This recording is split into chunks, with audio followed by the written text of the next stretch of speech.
Here's your Storm Track 7 forecast. I'm Storm Track 7 meteorologist Joy Bettenhausen. We'll be still dealing with light rain and snow through our evening hours. That should wrap up early tomorrow morning. Partly cloudy, kick off our work week. Windy once again.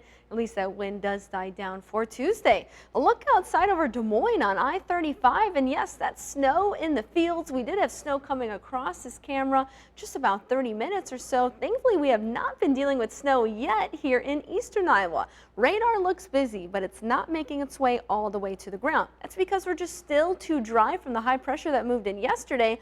Once we achieve saturation, we'll eventually see some of this rain and even snow reach the ground and kind of cover across eastern Iowa. Likely we are going to see this continue to move eastward over the next couple of hours, and we should see something, I would say, in the next couple of hours as well.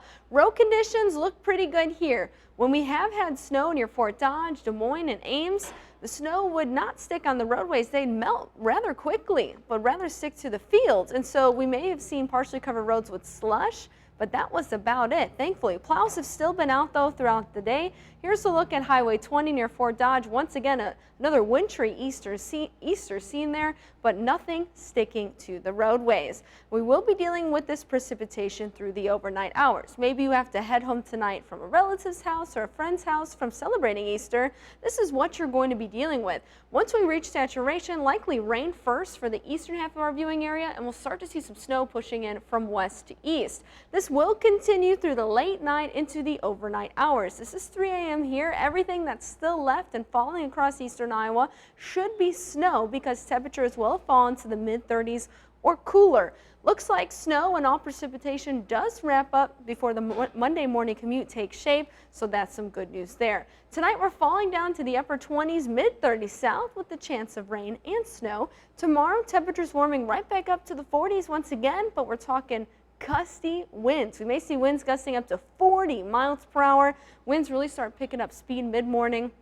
Likely seeing those gusty winds stick with us through the evening commute, so it may be a little bit difficult heading home from work tomorrow. We're also tracking rain on Tuesday. There's a couple discrepancies within the models determining on timing, but likely we'll see rain pushing in late Tuesday night, becoming widespread as we approach the day on Wednesday.